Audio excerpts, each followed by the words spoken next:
Hello guys, my name is MasterOfRoflness and I'm here to give you guys an overview of the beta build 57703 for Planetary Annihilation. So, this build is bigger than the last two and adds in a bunch of new features that's supposed to really spice up the gameplay of the game throughout this Thanksgiving break. Now, a ton of people are disappointed by the fact that there's no new units and buildings, but Uber has stressed that this won't happen for future updates for quite some time. Anyway, so, first change is lobby passwords! Yes! Finally! I don't have to deal with randoms anymore. Not to say that I love randoms, but sometimes I would really love to just play with a preferred group of people and not have random people join in and take up their spots. But finally, lobby passwords. Oh god, thank you. Anyway, another change is major start spot and metal placement fixes, which is actually pretty good. Beforehand, spawns were usually hit or miss. Sometimes you get a really overpowered spawn, sometimes you get a really underpowered spawn, and you know, this would honestly be a really big detriment towards the game in general, because you know, sometimes you'd be at a severe disadvantage and other times you'd be at a severe advantage, which is totally stupid. But now they fixed that. They've also fixed metal placement fixes. Beforehand, what you'd do with a metal spot is that you build a metal extractor. Sometimes it'd work, sometimes it wouldn't, and it'd be due to a multiple amount of factors. Sometimes it'd be because it's right next to a mountain, you know, be right next to, you know, a body of water, or sometimes it just wouldn't work because it just doesn't like you. But now these things are being fixed out. And Uber has said that if you're still finding significant unbuildable metal spots, you should report them. But keep in mind, if you're playing on a very stupid planet, then you should expect them anyway. A bunch of Linux fixes are being in place, but I don't have a Linux, so that doesn't bother me. Improved visualization of orbital paths and trajectory changes in Celestial View. That's pretty good, makes things a little bit prettier and stuff like that. Not too much of a, you know, big change. Pathing of metal planets and moon planets has also been, you know, adjusted, which is actually awesome. Support audio on multiple planets is now in place, which is good. Now, the biggest change that they've implemented was now bombers have to use a carpet bombing technique in order to drop off their payload. Now, beforehand, what bombers did, what I mean is tier 1 and tier 2 bombers, not scout planes, even though some people are stupid for considering them bombers, but anyway. Carpet bombing technique. Now, the carpet bombing technique, what it does is, beforehand, bombers would you know, fire at ground targets in sort of a homing missile sort of way.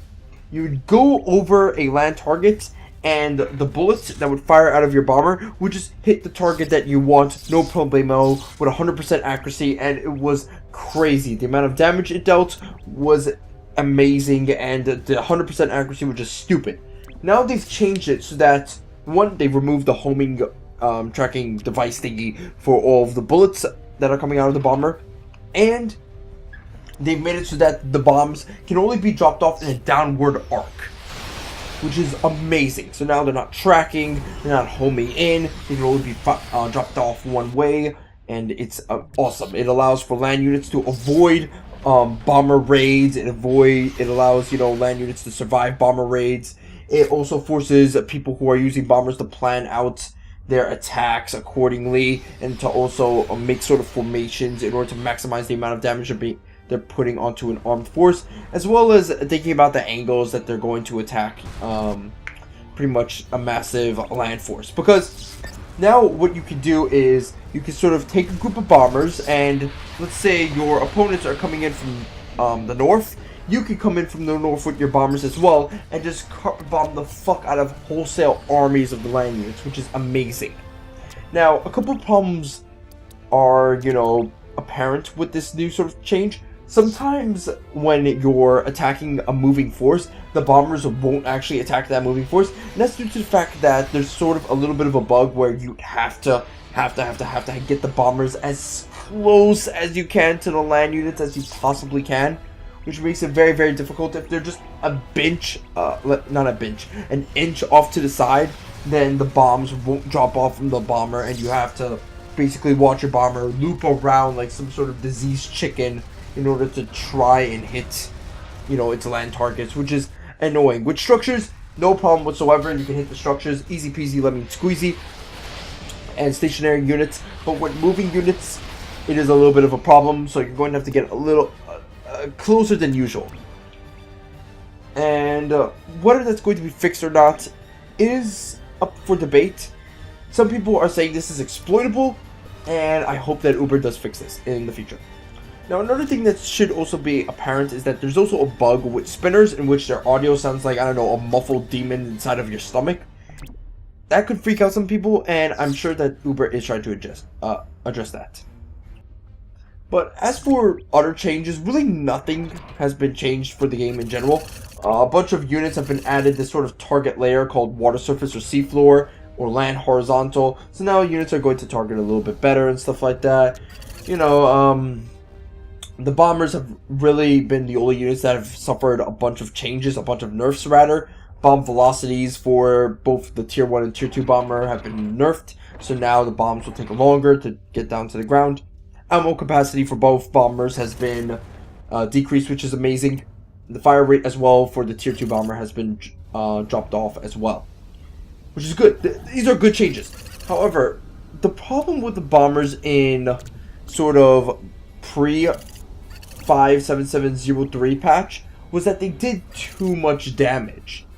Not sort of the accuracy. The accuracy was the problem, but not so much the accuracy. It was more so the damage. It was more 70% damage, 30% accuracy. They've took out the 30%, but the damage is still there. And that's the problem that Uber needs to address. My suggestion to Uber is that they need to lower sort of the damage that the AoE ability of the tier 2 bombers like wholesale. Like just complete lowering of that damage output, because it's very, very OP. It is super OP. Tier 1 bombers, that's okay. There's no, massive AoE. The damage they put out is manageable and stuff like that. But tier 2 bombers, holy crap, that AoE is incredibly OP. They need to lower the damage. And other than that, they've also, changed sort of the some of the guard radiuses on some of the new units that are coming in the future updates for Planetary Annihilation. These are units you can expect that will come one day, but probably not anytime soon. They are the torpedo bomber, the gunship, which is basically like a helicopter, and let's see, what else? There was one other one, spider bot, and amphibious tank. So these are 4 units that you can see coming out for future updates. And that's really about it for patch 57703. If you have any sort of other suggestions you want to implement into bombers, let me know in the comments below, and I will see you guys next time. Bye bye.